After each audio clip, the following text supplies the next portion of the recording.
Welcome to our March event here at the Women in Cybersecurity San Antonio affiliate group. My name is Amanda Keemer, and I'm on the board of our affiliate chapter here in San Antonio. Really excited to welcome you all for this really exciting chat.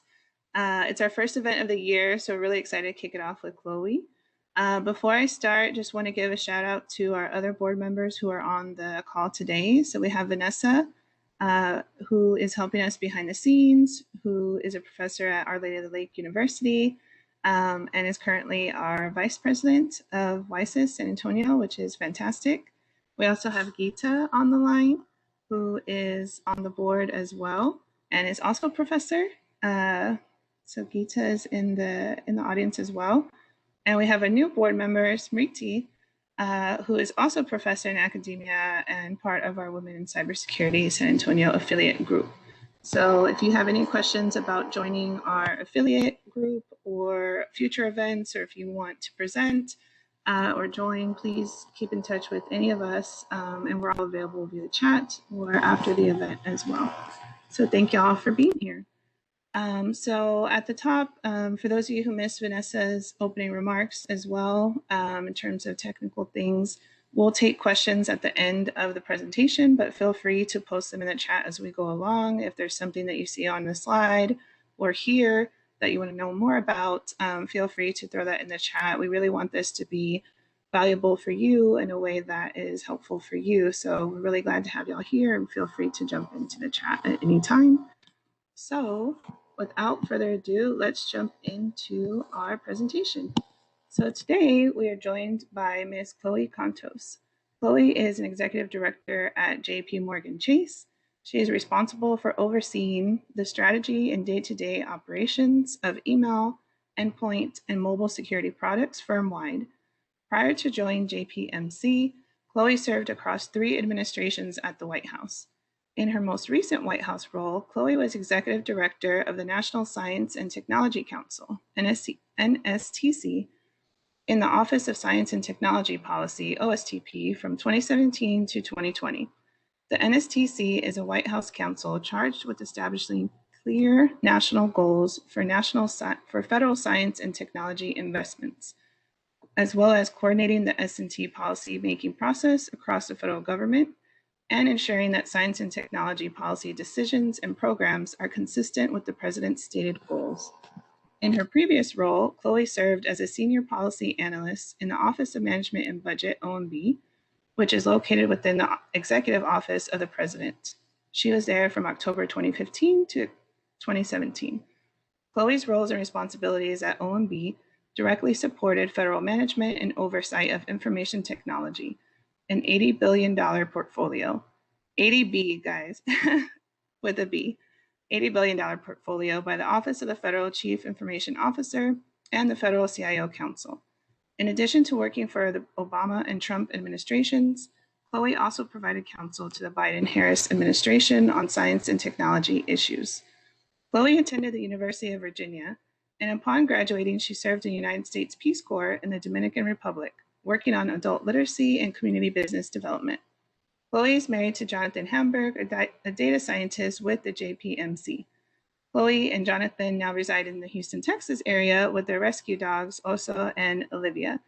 And on a personal note, I met Chloe through her work at OMB, and it's really fun to have a former colleague join us today and to have her join us in Texas. So with that, thank you, Chloe, for being here with us, and I will kick it over to you. Thank you, Amanda, and I'm happy to see your face. And it's kind of cool that like we're back in the same state. It's we moved to Texas in really November 2019, and people always say, "Oh, like, do you have family in Texas?" And I say, "No, we didn't have any family in Texas, and we had never been to Houston, and we moved here sight unseen because I just like we really were interested in moving down south, kind of starting a new life."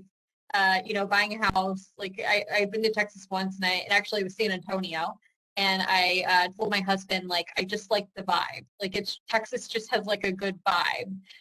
So I'm happy we're in the same state, and I'm really happy to be speaking with all of you guys today, especially a women's group. And again, like I said, San Antonio is one of the first, it is actually, I think, the first place I ever visited in Texas.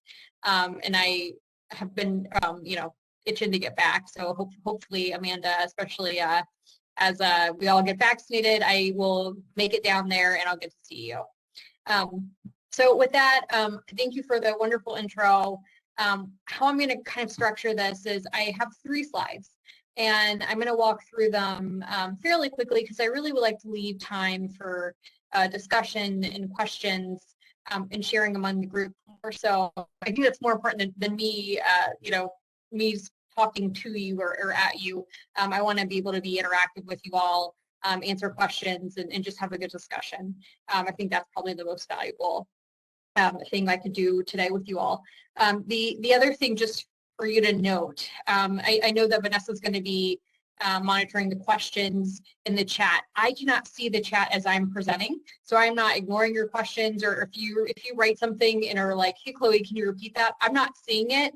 So I'm pretty lax. Like, I don't know if you guys are all mute or not, but like I'm cool with people interrupting and asking questions too. If you missed something I said or whatnot, or Vanessa, just like let me know if it's I need to pause or repeat something. But just for awareness, I can't see the chat because I have the slides up and I'm presenting. So I'm not ignoring you. I just can't see the chat. Once I'm done presenting, I'm gonna get rid of the slides so I can see everyone's faces and see the chat as well. So just so you know what's up. So let me just dive in. What I'd like to do is just kind of share some of my history with you guys of how I got where I am. It really does all start actually with the Peace Corps. I was in the Peace Corps from 2010 to 2012 in the Dominican Republic. And just the Peace Corps is just so near and dear to my heart. I had always wanted to live abroad. The Peace Corps was a big dream of mine. My parents were just totally floored when I told them I wanted to join the Peace Corps. Funny story, I have like a huge fear of needles, and like I'm not great going to the doctor. So my parents actually thought I would not make it through the medical exam and process to actually apply and get in the Peace Corps. So they were never worried that I would actually get in. But I persevered. I got in the Peace Corps. And to their chagrin, went to the Dominican Republic for 2 years. And while I was there, the kinds of programs I was working on, I actually had come in and was flagged to be an education volunteer in IT and tech, right? So at that point in time, the government there was building a lot of community computer labs, and so they had an agreement with the Peace Corps to come in and like run the labs and do education programs in these different communities. So that's what I was initially flagged to come and do in the Dominican Republic. And I went through the training with all of my fellow Peace Corps volunteers. And about the last week before training ended, they let us know that they were going to be rolling out a adult literacy program. It was going to be a pilot program, and that 3 of us were going to be chosen to be the first adult literacy volunteers. And I, like, just for sure did not think it would be me. Like, I'd already gone through my training for the technology in computer labs, and like, I was kind of like in that mindset. And then me, along with 2 of my Peace Corps volunteer colleagues, were chosen to be part of this pilot program. So what I thought I was going to be doing, and what I've actually been trained to do, was kind of up in smoke.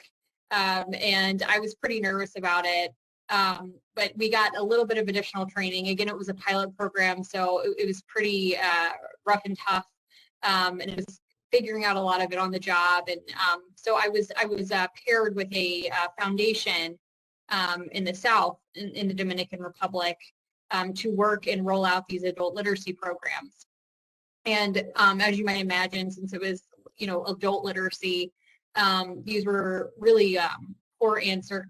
These were really rural communities. They didn't have the infrastructure like these other communities, right, that were getting computer labs. There was very little there. I lived, actually, I was part of a very interesting community. It was mixed. It was actually Haitian and Dominican. And part of the reason it was a mixed community, it was actually built around the sugarcane plantation. So I lived on a sugarcane plantation. And I actually think that, you know, I really loved the fact that I got to see two different cultures when I was there. People in my community spoke Haitian Creole. They also spoke Spanish.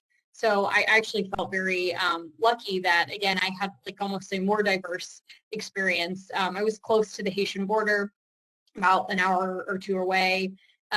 So to me, it was a really great experience. One that I didn't know I was going to have, but I really loved working with adult literacy. I think it's probably one of the coolest things to see someone write their name for the first time. And just to give like a little bit of some of the best lessons I learned, what my program was I was actually there to really set up these programs in these different plantation communities. They're called batés. And so I was there to find teachers, train them, create a curriculum to teach women. And it was mostly women, though I did have one or two men join my classes. And it was just really fantastic. It was a great experience, but I'll tell you, one of my first classes was so tough. It's really, when you're teaching adults, it's different than teaching children. And so when you're teaching kids how to read and write, you usually start with the alphabet. But if you start like that for adults, it's almost a little demeaning.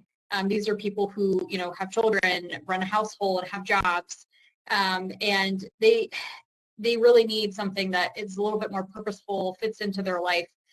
So what I really worked on was like, how do I, you know, connect with them on a level where I'm providing them kind of more like life skills.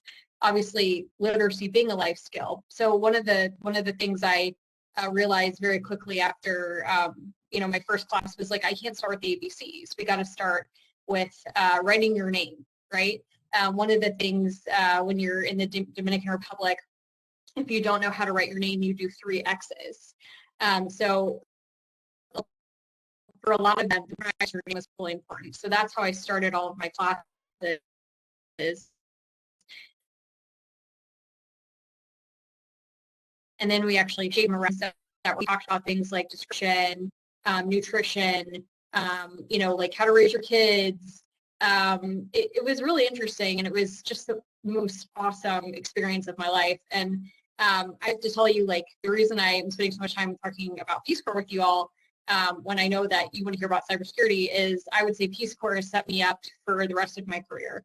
I don't think I would, I know I wouldn't be where I am today without Peace Corps, because I joined the Peace Corps. When I returned, I actually had the ability, the special eligibility you have for a year as a returned Peace Corps volunteer to get a government job. So that's how I got my job at the Bureau of Labor Statistics. I should also note that because I got my job at the Bureau of Labor Statistics, that's actually where I met my husband.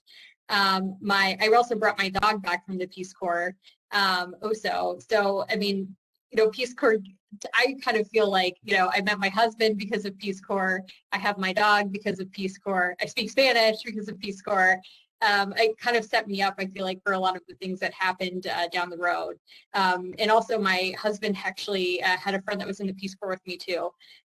We didn't meet while I was in the Peace Corps, but it's just kind of ironic. And it was one of the reasons that we kind of like sought each other out through BLS, because we had that Peace Corps connection. So for me, everything and a lot of the lessons and the, I would say, like the approach I take to my job is because of the different lessons and experiences I had in the Peace Corps. So that's where it all started. And again, like I said, when I returned from the Peace Corps, you know, I really just wanted to get a job and establish myself. And honestly, like I was like kind of looking for any job in the government. I was willing to work and live anywhere.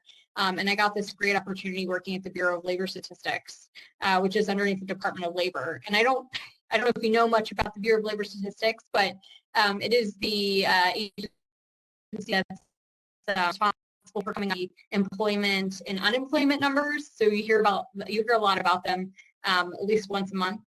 But it was a really neat agency. I had a really great team there. Actually, a lot of us were returned Peace Corps volunteers. So we had that in common, which I thought was really cool. And I worked on a team with it was mostly women, which I thought was great as well. And what I did is I oversaw technology contracts for essentially supporting the BLS's main role, which was creating these statistics, right, and these reports. So that was kind of my first foray into full contracting, but also like really getting into like technology and how technology, how to manage technology, and what are the different roles that make up like a technology shop. One of the I actually wasn't going to talk about this, but I think it's kind of relevant. Like one of the things I had to work on there was for our contracts, essentially creating a Rolodex or like a description of like the different IT jobs that we contracted out. So I learned like, because I was having to define what a software engineer does, like I learned that versus what an architect does, or just a regular programmer. So that was, for me, that gave me a lot of like the foundation in terms of kind of understanding again, like what happens in a technology shop, how's it run. And so I really enjoyed my job at the Bureau of Labor Statistics. One of the pieces that I enjoyed the most was I also did a lot of the financial planning for the contracts and for the BLS that we would report up, actually, ironically, to OMB, where I would end up working later. And that was one of my favorite things that I like doing. So I felt like, I'm really good at this financial planning. Like I should kind of, and I like it more than contracts. I should look at how could I, get a job doing kind of like financial analyst type work. And so that's what led me to the Department of Treasury. And so while I was at Treasury, I was the financial analyst assigned to the CIO.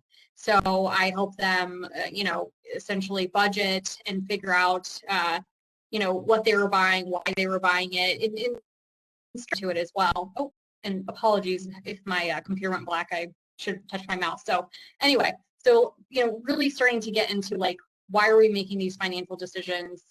And I got to be honest with you guys, some of the financial decisions that I was being asked to figure out how to fund, I didn't super agree with. I didn't necessarily think it was like the best uses of funding. And that's where I started thinking about like, what would I like to do next? And I had started looking for jobs. I felt like, I wanted my job to be a little bit broader than what I was doing currently. And that's when I literally just applied to this OMB job. I, at the time, didn't even know OMB was part of the White House.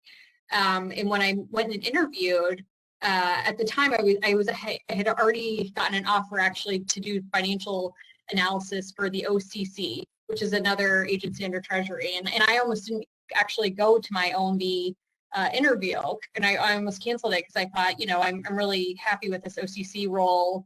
And part of why I wanted to work at the OCC is they actually allow telework. And me and my husband at the time were still talking about moving to Texas. So I thought, okay, this is great. I'll go work at the OCC for a couple of years, and then they have an office in Texas, and I'll be able to, transfer down to the office. So that was the plan. And then I had this interview at OMB, and I just loved the team. And part of the job was basically guiding agencies through making good technology investments and decisions. And I just thought, wow, like that's part of one of the main frustrations I have in my current role. How do I say no to this? This is such a great opportunity. And so everything changed, and I accepted that job, and I went to work for the federal CIO and the federal CISO for, at the White House for all the agencies. And essentially what I did there is I had a portfolio of agencies assigned to me. My portfolio, it ranged over the years, but I had the Social Security Administration, NASA, and the Department of Commerce the longest. I also did a little bit of work with the National Science Foundation and the Nuclear Regulatory Commission. So that was interesting too. But again, the first three agencies, that's where I really spent the majority of my time, and working with their CIOs and some of their other top executives to help them understand, how technology, was driving their mission and how they can make the best decisions possible with taxpayer dollars. I really loved that job. It was great. I really learned how to partner and build strong relationships. and again, I think it started in the Peace Corps, right? Like to be successful in the Peace Corps, you have to build strong relationships within your community because you want them to trust you and you want them to support you as you're creating programs and doing this development work. But, you know, I would say I became like a real executive at the White House in my first role. And you know, was due to the relationship building and really like the great mentorship I got from folks on my team, but also folks that technically reported to me from the agencies. And I just had really great mentorship. I keep in touch with a lot of people that I worked with at my first role at OMB. I'm sure Amanda would tell you the same thing because that's where we worked together. But it was just a really great job to kind of really get me on my path of I feel like stepping into executive roles. And so, you know, I did that for about 2.5 years. And it was, again, it was wonderful. It was a wonderful job, but I started to kind of feel like, again, like I need a new challenge. And, you know, when you're not uncomfortable in your job, right? Like when you're not learning new things, you're definitely interacting with new subject matter, but you're not learning new skills. I think that's when it's time to kind of look around and say, you know, what's the next challenge? Where do I go from here? And so from there, I got this great opportunity to move over to another White House office, the Office of Science and Technology Policy, and oversee this cabinet level, creating the strategy and setting the policy and strategy forward for the nation around critical S&T areas. And this was just, you know, I still think back to this role in my time at OSTP. And this is where I feel like I really, you know, there's just certain roles that you do in across your career that you feel like really agree with you. And that you had a really good handle on and you felt like really in your element. And I feel that way very much about my time as the NSTC executive director. It's a job I am really proud of. It's a job that I took really seriously and worked really hard again to create, you know, efficiencies and again, just like learn new skills. It was during my time at OSTP that I would have to go to the Hill a lot. And talk to, you know, congressional staffers. I had to, you know, support my boss going and, you know, testifying in front of Congress a couple of times. There's just a lot of different and really interesting challenges. And then again, too, I think I knew a good deal about technology, but this was like on the horizon technology and science, right? So thinking about, you know, near Earth objects. One of my colleagues and I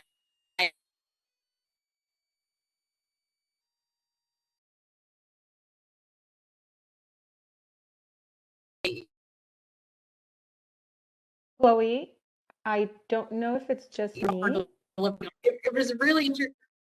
Mm-hmm. Chloe, you cut off for a minute for us. Sorry about that. Good. I was just making sure it wasn't just me, but somebody just confirmed that it was somebody else as well. So sorry, we lost you for about a minute. If you can backtrack maybe like 30 seconds, that would be awesome. Okay, I can do that. Absolutely. Thank you guys. And thanks for letting me know. So again, we're up to the executive director, national scientific and technology role. And again, I think for me, this was one of the roles where I felt the most in my element.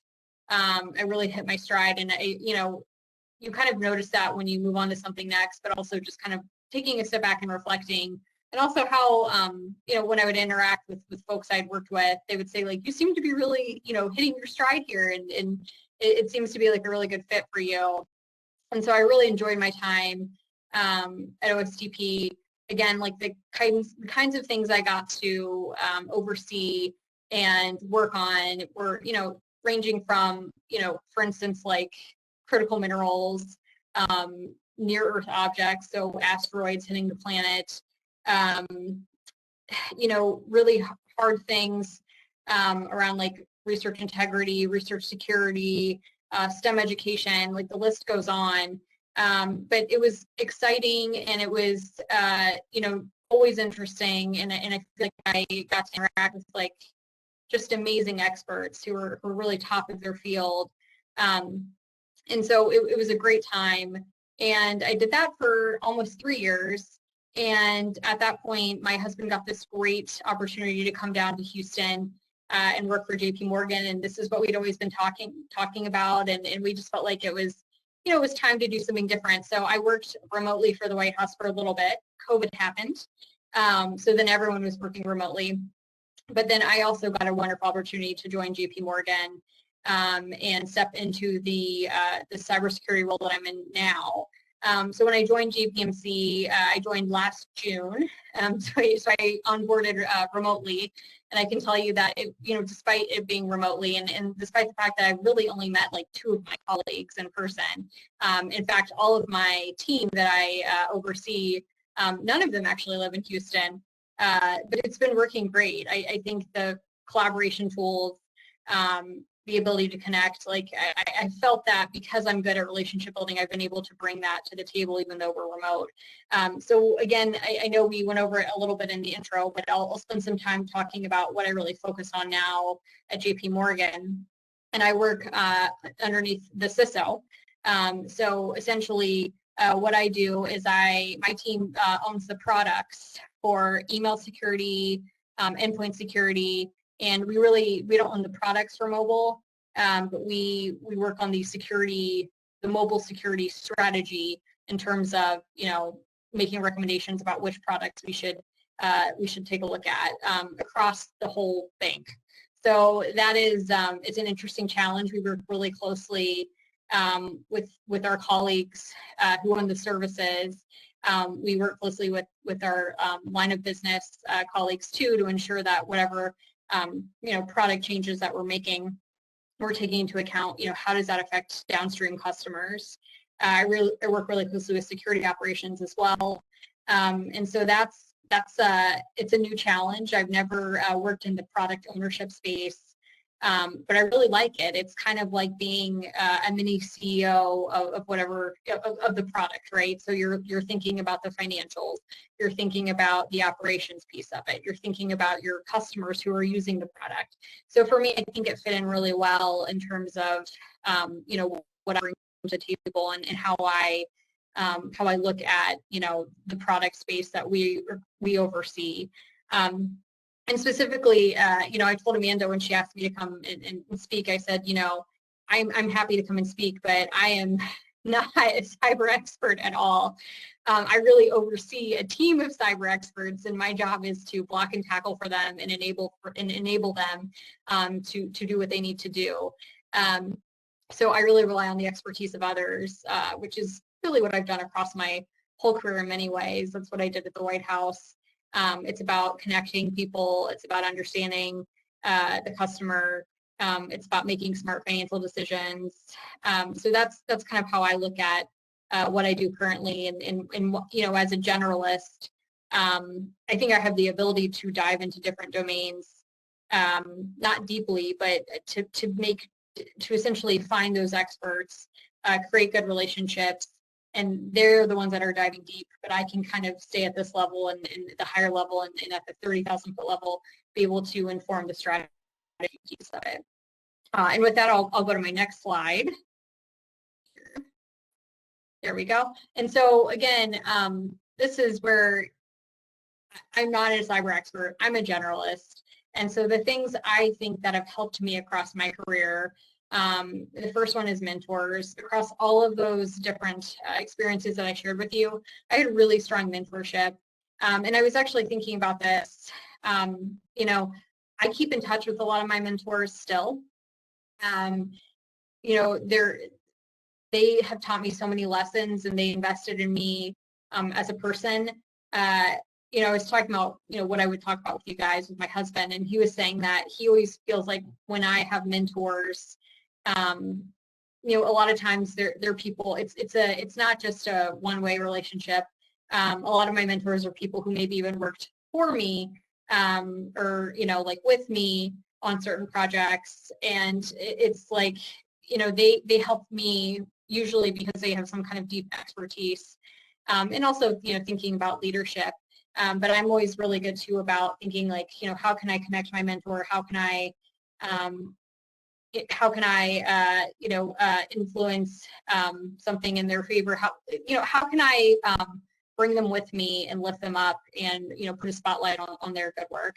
That's also what I think about every day in terms of, my team now that I have and lead, is how can I make sure that they can be successful? How can I ensure that their good work is recognized? The other thing I talked about is relationship building. Relationship building is so important. I think, especially for what I do now, but I really think for anything, relationship building is how you're successful. People want to help you if they feel like you're willing to help them too. A lot of times when I'm, starting to work with others, how I frame things is like, how can I help you? Or, hey, I really need your help on this. And I think that framing, helps folks feel like, okay, like this is someone I can work with. They'll reciprocate and they're easy to work with. And that brings us to approachability. One of the things I was thinking about is across some of my jobs, for instance, like especially at Treasury, I remember one of the interview questions was, how are you with delivering bad news? And I thought that was kind of funny, but when you're in a position where you're overseeing someone's budget, there is inevitably a time where you're probably going to have to tell them that they don't have enough money to buy what they want to buy, or they can't buy what they want to buy. And that is something that, I think I really honed in the Peace Corps. When I was pretty tough when I originally started training my teachers, but I realized I needed to loosen up, and I needed to, they were doing their best, and I needed to recognize that and meet them meet them halfway sometimes. So that's something that, I really think about when I was thinking before I got on this call. I had a tough meeting where we were talking about, resourcing, and I was being asked to do something that I wasn't sure I really wanted to do, and I, immediately smiled and said, "Well, I don't know about that.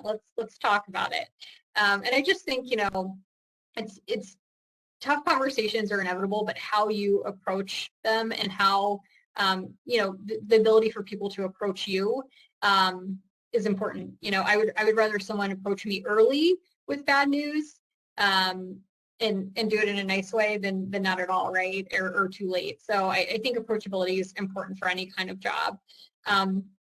Honest broker. So this is actually one of the things I really hold dear in terms of something that I really try to live my life in all aspects as an honest broker. At my wedding, my maid of honor in her speech, one of the things she said is, to my advice to my husband was, there will be times where you feel like Chloe's not on your side, but remember she is. And I think about that all the time.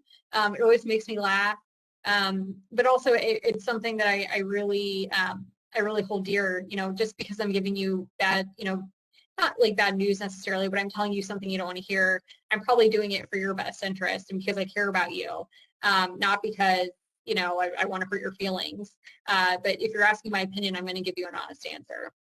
And I think people know that about me. And when they come to me, they know that, I'm going to give them the truth versus maybe what they want to hear.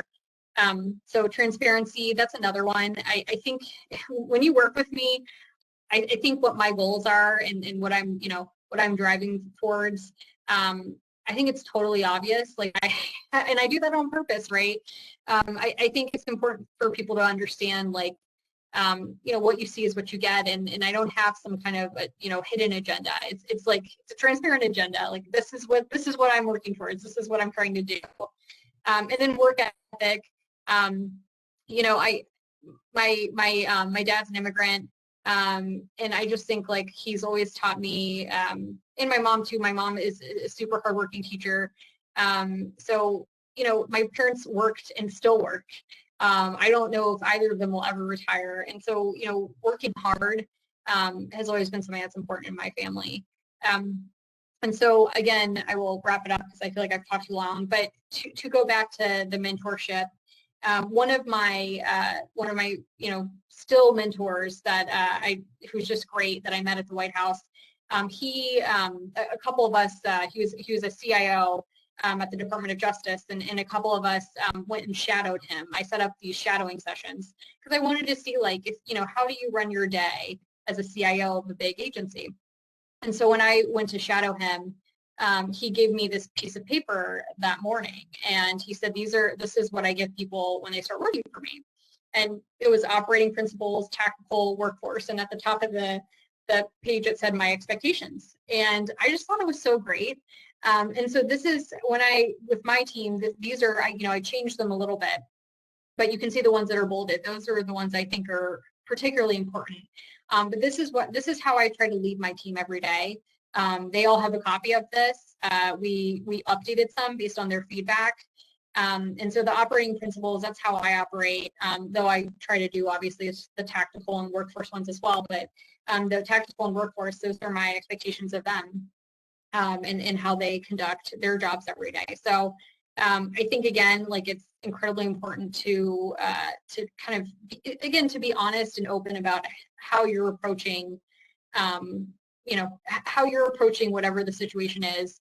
And I think that's part of the reason that as a non-cyber expert, I've been able to be successful in the domain and enter the domain. And so I'll kind of leave it there. And at this point, would love to open it up for questions, about anything, about cyber, about entering the cyber domain, about